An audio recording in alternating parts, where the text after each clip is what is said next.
गजाननं भूतगणादिसेवितं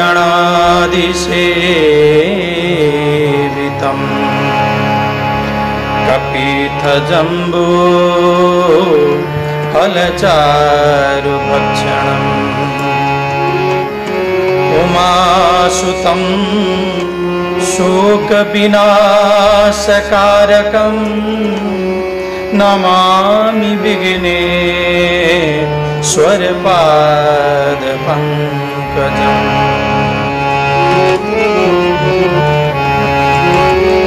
गुरुः ब्रह्मा गुरुः विष्णु गुरुः देवो महेश्वर गुरुः साक्षात्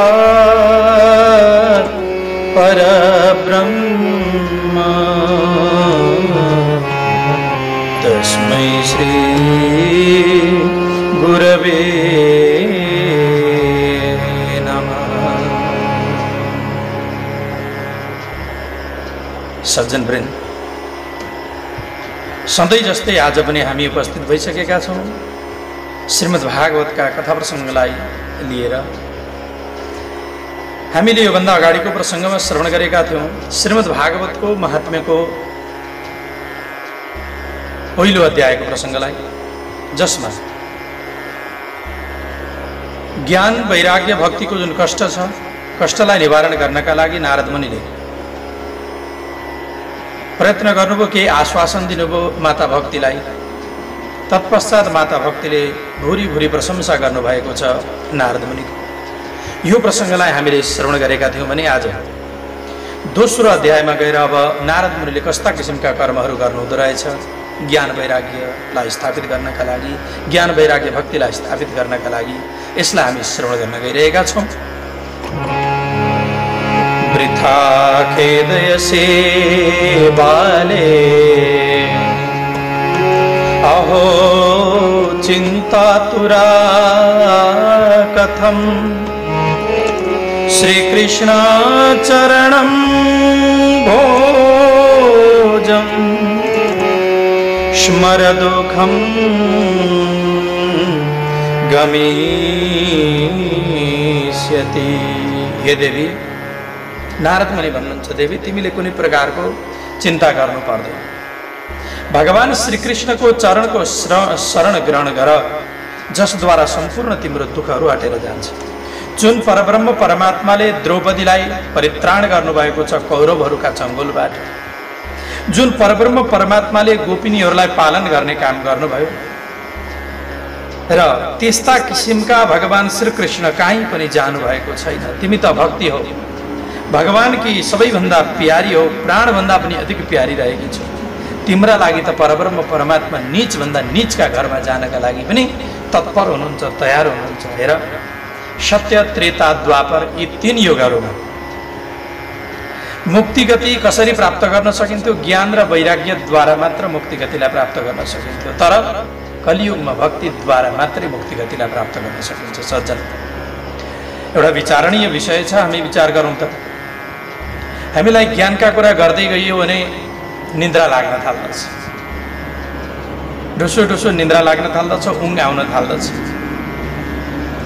अब वैराग्यका कुरा, घर छोडेर हामी 2 दिन हिँड्न सक्दैनौँ, जान सक्दैनौँ, कुनै आश्रममा गएर तीर्थाश्रममा गएर बस्न सक्दैनौँ। वैराग्य कसरी आउने? आसक्तिले हामीलाई छोडेको छैन भने अब कसरी चाहिँ भगवानलाई प्राप्त गर्न सकिन्छ त कलियुगीय प्राणीहरूले भन्दा केवल भक्तिद्वारा। कलौतु केवला भक्तिर ब्रह्म सायुज्यकारिणी।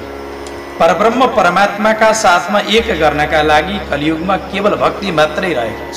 भक्तिद्वारा मात्रै परब्रह्म परमात्मालाई प्राप्त गर्न सकिन्छ। तसर्थ देवी, तिमीले कुनै पनि प्रकारको चिन्ता गर्नु पर्दैन। तिमी एउटा रूपले यो पृथ्वीमा निवास गर्ने गर्दछौ, छाया रूपले तथा मूल रूपमा तिमी वैकुण्ठमा बस्ने गर्दछौ। हेर देवी, यसरी तिमीले कुनै प्रकारको चिन्ता गर्नुपर्ने केही आवश्यकता छैन। सुन, कलियुग जस्तो यो सारा संसारमा कुनै पनि यस्तो युग छैन।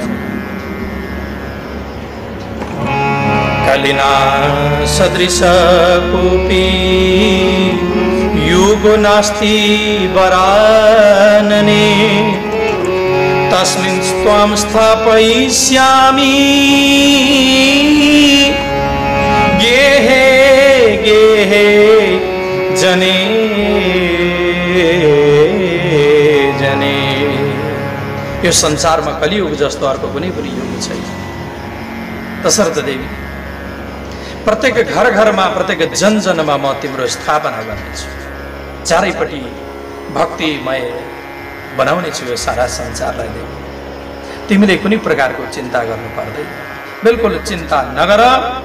जस्तो सुकै पापी व्यक्ति किन नहोस्, राक्षसी व्यक्ति किन नहोस्, दुष्ट व्यक्ति किन नहोस्, यदि कोही व्यक्तिले भक्तको स्पर्श मात्रै गर्यो भने पनि त्यसको कल्याण भएर जान्छ, त्यसको उद्धार भएर जान्छ।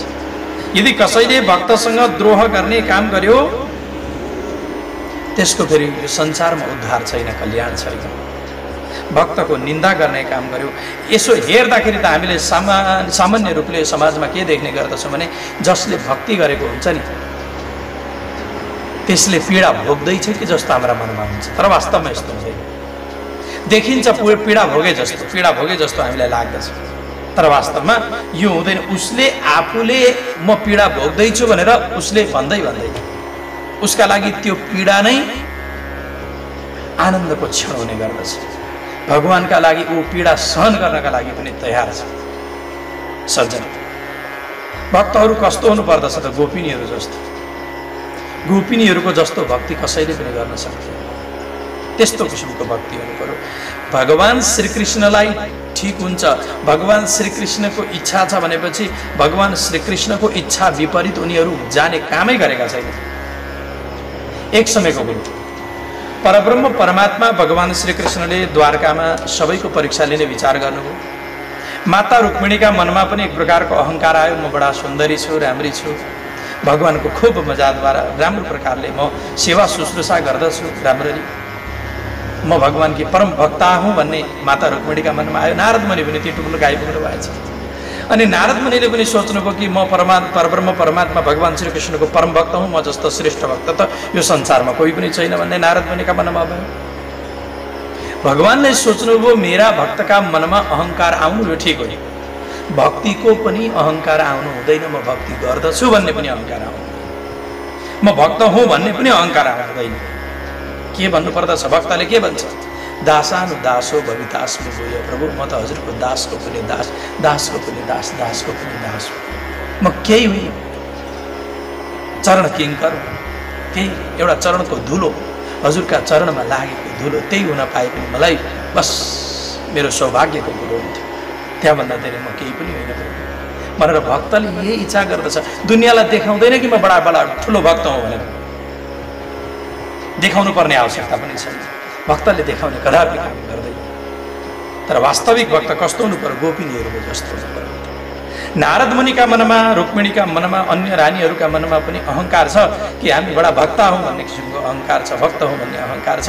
यो अहङ्कारलाई चोर गर्नका लागि परब्रह्म परमात्मा ती पलङमा सुत्ता सुत्दै मेरो त भुँडी दुख्यो भनेर बङ्गरङ्गै लड्नु। अब त्राई त्राई भए सम्पूर्ण व्यक्तिहरू भगवान श्रीकृष्णलाई के भयो भनेर हकिमहरू बोलाउन थाले, वैद्यहरू बोलाउन थाले।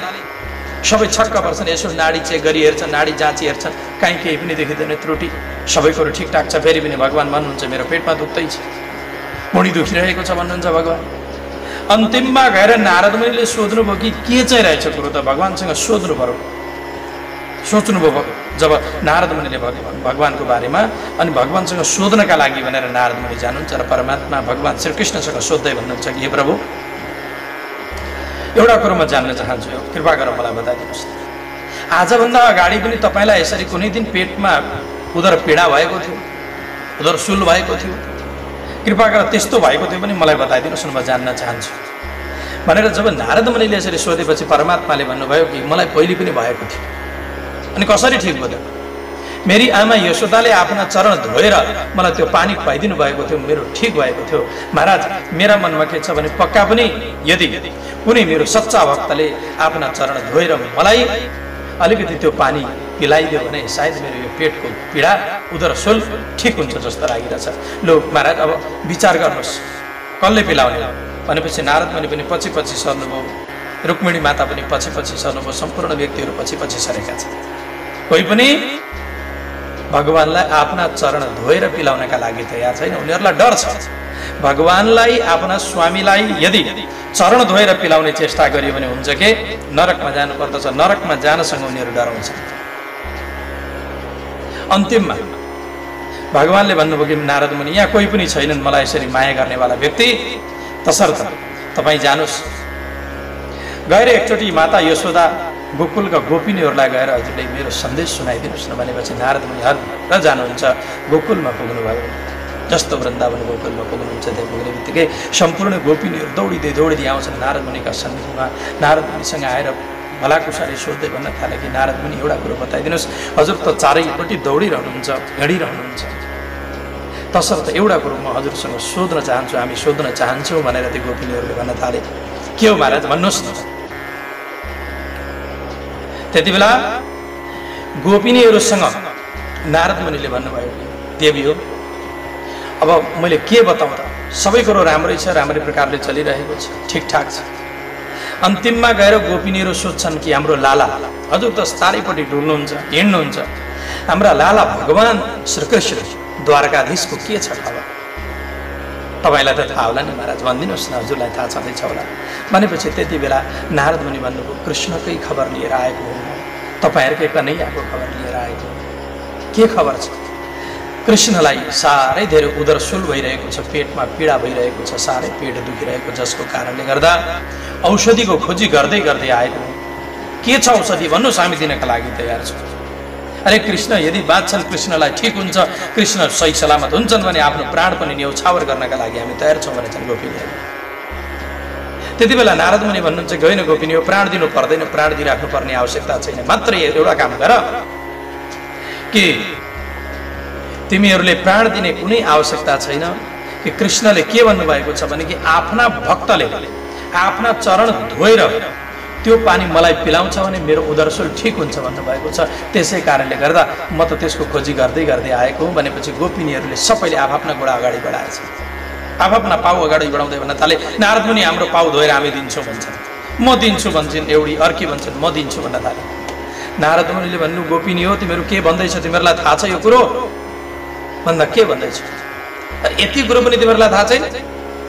यदि कथनचित तिमीहरूले यो गोडा धोएर भगवान श्रीकृष्णलाई आफ्ना चरणको पानी पिलाउने काम गर्यो भने तिमीहरूले नरकमा जानुपर्छ, हजारौं वर्षसम्म तिमीहरूले नरकमा बास हुन्छ तिमीहरूको, यति कुरो तिमीहरूलाई थाहा छैन भनेपछि गोपिनीहरू के भन्छ, अरे यदि कृष्णलाई ठिक हुन्छ भने नि हजारौं वर्ष होइन हामी करोडौं वर्ष पनि नरकमा बस्नका लागि तयार छौँ, तर कृष्णलाई केही हुनु भएन।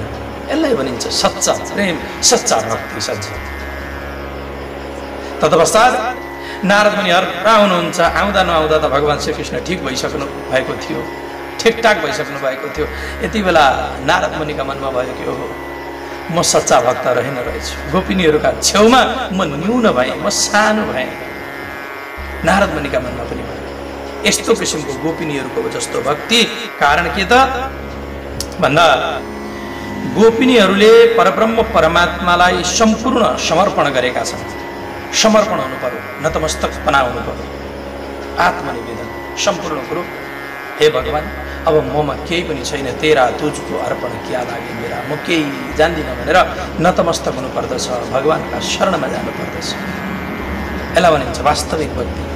यदि कोही व्यक्तिले भक्तसँग द्रोह गर्ने चेष्टा गरो, त्यस्ता किसिमका भक्त छन् भने तिनीहरूको गति कस्तो हुन्छ पछि प्रसङ्ग आउनेछ कथामा। जसरी दुर्वासा मुनिले राजा अम्बरीशलाई अप्ठ्यारो पार्नु भएको थियो, दुर्वासाले सुदर्शन चक्रद्वारा त्राई हुनु परेको थियो, त्यस्तै प्रकारले यदि कसैले भक्तसँग द्रोह गर्ने काम गर्दछ भने उसले दुःख पाउँछ। धेरै व्रत गरेर केही हुनेवाला छैन। अलम व्रतैरलम तीर्थै अलम योगैरलम मकै अलम ज्ञान कथालापै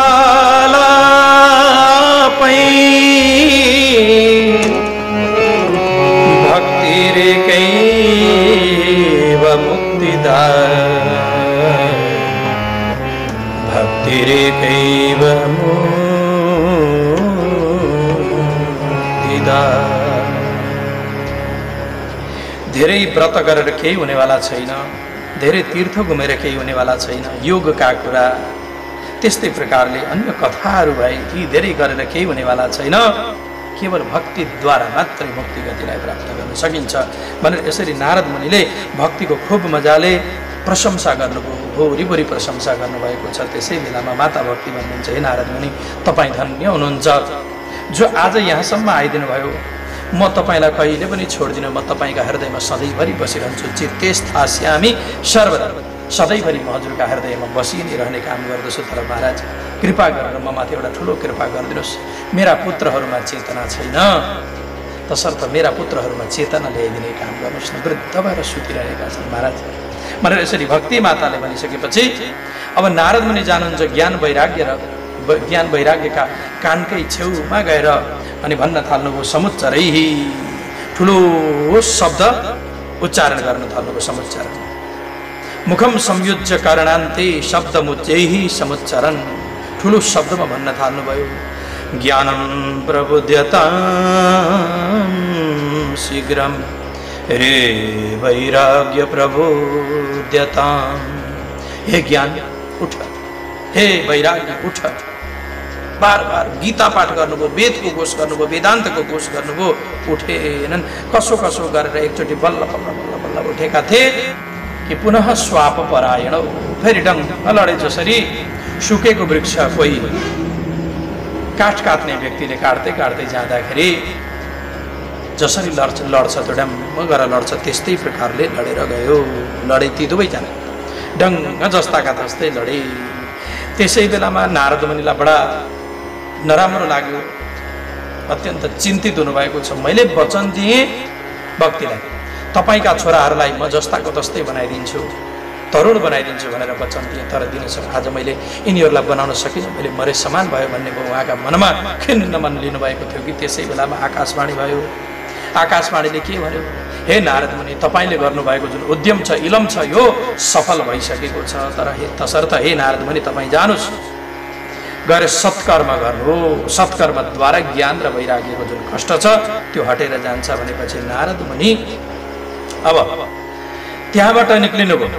अगाडि बढ्दै बढ्दै बढ्दै जानुहुन्छ। अब सत्कर्म भनेको के हो, कसलाई सोध्ने, साधु सन्तहरूलाई सोध्दै सोध्दै सोध्दै सोध्दै जानुभयो। साधु सन्तहरूलाई पनि थाहा छैन कि यो सत्कर्म भनेको के हो, कसैले पनि बुझ्न सकेका छैनन्, सत्कर्मको बारेमा जानेका छैन। अब कसरी थाहा पाउने त सत्कर्म के हो? साधु सन्तलाई सोद्धाखेरि भाग्न थाले, परपरै भागिदिन थालेका छन्। साधु सन्त पनि टाढैबाट भाग्ने काम गर्दछन्। यस्तो प्रकारले चल्दै चल्दै अगाडि बढ्दै बढ्दै बढ्दै बढ्दै बढ्दै जानुहुन्छ। अनि चिन्तित अवस्थामा जब बद्रिका आश्रममा पुग्नु, बद्रिका आश्रममा पुग्दाखेरि सनक, सनन्दन, सनातन र सनत कुमार यी चार मुनिहरूका साथमा नारद मुनिको भेट भयो, समागम भयो। अब नारद मुनि सनकादि मुनिहरूसँग प्रश्न गर्दै भन्न थाल्नुभयो कि महाराज अब बताइदिनुहोस्, आज बडा ठुलो भाग्यका कारणले गर्दा हजुरहरूका साथमा मेरो समागम भएको छ। हजुरहरू हेर्दाखेरि त कत्रा देखिनुहुन्छ, 5 वर्षका जस्ता देखिनुहुन्छ। पञ्चायन संयुक्ता पूर्वेशाम अपि पूर्वजा, पूर्वजहरूका पनि पूर्वज हुनुहुन्छ। सधैँभरि हजुरहरू भगवानका लीला गुणहरूमा उन्मत्त रहनुहुन्छ, आनन्दित रहनुहुन्छ। लीला अमृत रूपी आस्वादन गर्दै, लीला अमृत रूपी स्वाद लिँदै, लीला रूपी अमृतको स्वाद लिएर सधैँभरि बस्ने काम गर्नुहुन्छ। कथा मात्रै जीवन, कथा मात्रै श्रवण गरेर बस्ने काम गर्नुहुन्छ। महाराज अब कृपा गरेर बताइदिनुहोस्, यो सत्कर्म भनेको के हो, मैले जान्न सकिनँ। भक्ति ज्ञान वैराग्यलाई कसरी सुख हुन्छ, त्यस्तो किसिमको कुनै उपाय छ भने बताइदिनुहोस्। म भक्ति ज्ञान वैराग्यलाई स्थापना गर्नका लागि भने यसरी बद्रिका आश्रमतिर आएको, तपस्या पो गर्नु पर्यो भनेर आइरहेथे। महाराज आज हजुरहरूका साथमा समागम भयो भनेपछि कुमारहरूले भन्न थाल्नुभयो, मा चिन्तां कुरु देवर्षे हर्षं चित्ते समावह, उपाय सुख साध्योत्र वर्तते पूर्व एव हि। वर्तते पूर्वैव हि। हे नारद मुनि, तपाई बिल्कुल चिन्ता नगर्नुहोस् देवर्षि नारद, यसको उपाय पहिलेदेखि यो संसारमा विद्यमान छ। हे नारद, तपाई धन्य हुनुहुन्छ, विरक्तहरूका शिरोमणि हुनुहुन्छ, भगवान श्रीकृष्णका दासमा अग्रणी हुनुहुन्छ।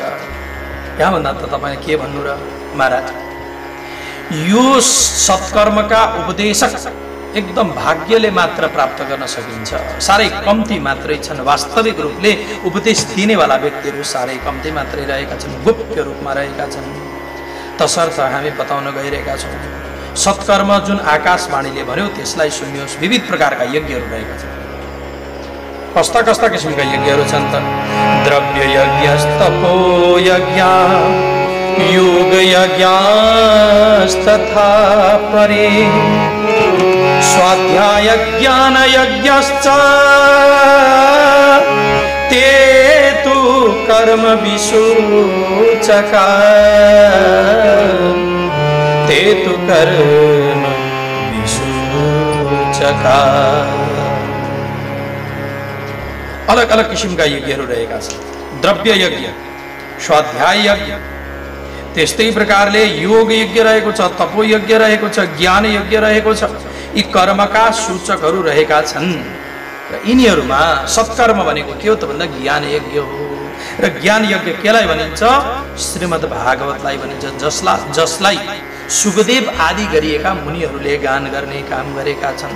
श्रीमद् भागवतको घोष हुने बित्तिकै भक्तिको कष्ट निवर्तन भएर जान्छ, ज्ञान र वैराग्य तरुण भएर आउनेछन्, प्रलय नै आउनेछ। मानौ कस्तो किसिमको प्रलय त भन्दा, जस्तो प्रकारले एउटा सिंहको गर्जनालाई सुन्ने बित्तिकै भएका भेडा बाख्राहरू सबै के हुन्छन्? भागाम भाग हुन्छन्। त्यस्तै प्रकारले श्रीमद् भागवतको ध्वनिलाई सुन्ने बित्तिकै कलिका दोषहरू सबै भागेर जान्छन् र ज्ञान वैराग्यद्वारा संयुक्त भएर भक्ति पनि प्रेम रूपी प्रवाहमा डुबुल्की लगाउँदै लगाउँदै लगाउँदै लगाउँदै प्रत्येक घरमा प्रत्येक जन्ममा क्रीडा गर्नुहुनेछ। भनेपछि नारद मुनिलाई शङ्का भएछ, महाराज मैले वेदको घोष गरेँ, वेदान्तको घोष गरेँ, गीता पाठ बार बार गरेँ, फेरि पनि भक्ति ज्ञान वैराग्यलाई मैले जगाउन सकिनँ, उनीहरूको कष्ट निवारण भएन।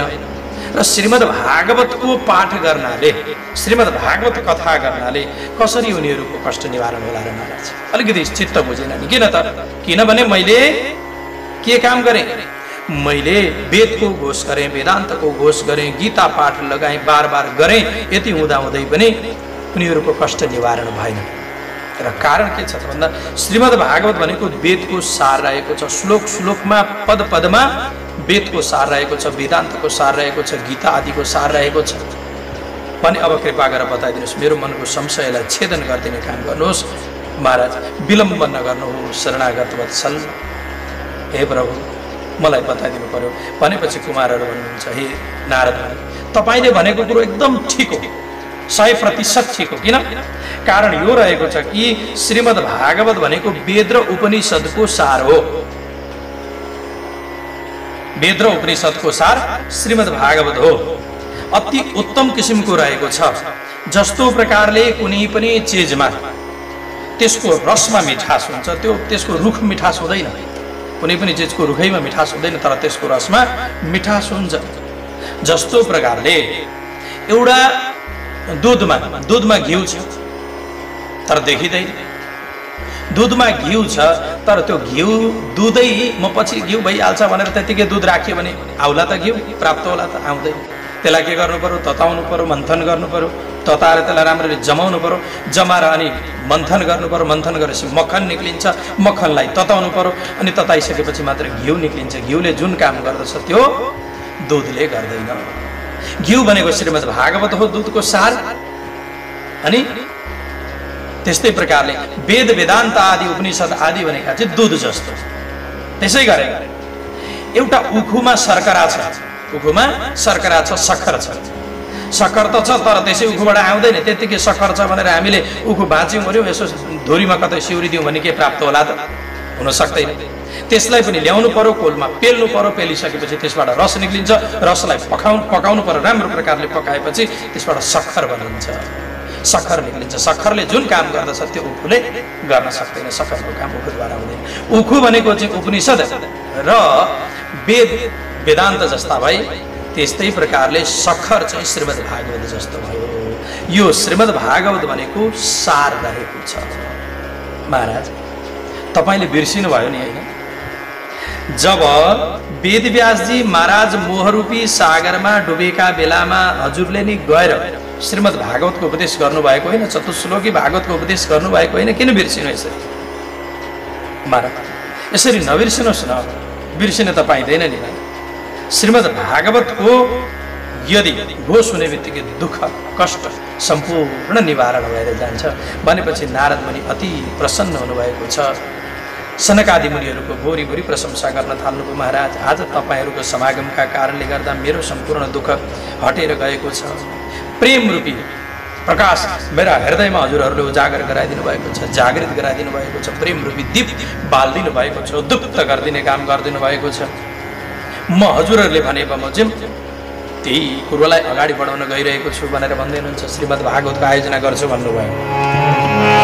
भाग्योदयेन बहुजन्म समर्जितेन सत्संगमं चलवते पुरुषो यदा वै अज्ञान हेतु कृत मोह मदान्धकार नाशं विदाय हि तदो दयते विवेक नाशं विदाय हि तदो दयते विवेक। महाराज जन्म जन्मान्तरको भाग्यको उदय भएपछि मात्र सत्संगको लाभ प्राप्त हुन्छ। सत्संग प्राप्त भइसकेपछि अन्धकार हटेर जान्छ। कहाँको? हृदयको अन्धकार हटेर जान्छ अनि विवेकको उदय भएर आउँछ। अवश्य म श्रीमद् भागवत सप्ताहको आयोजना गर्नेछु। महाराज आज मलाई कृतकृत्य बनाउनु भएको छ भनेर नारद मुनिले अब सप्ताहको आयोजना गर्नुहुनेछ। कस्तो प्रकारले सप्ताहको आयोजना गर्नुहुनेछ र वक्ता को हुनेछ, श्रोता को हुनेछ, कसरी ज्ञान वैराग्य भक्तिको कष्ट निवर्तन भएर जान्छ, यो प्रसङ्गलाई हामी श्रवण गर्नेछौँ। फेरि याभन्दा अगाडिको प्रसङ्गमा भन्दै अहिलेसम्मका यी प्रसङ्गहरूलाई उनी परब्रह्म परमात्माका चरण कमलमा समर्पण गर्दै म मेरो वाणीलाई आजको कथा प्रसङ्गबाट यही विश्राम दिन चाहन्छु। असतोमा सद्गमय तमसोमा ज्योतिर्गमय मृत्योर्मा मृतङ्गमय। ओम शान्ति शान्ति शान्ति। ओम।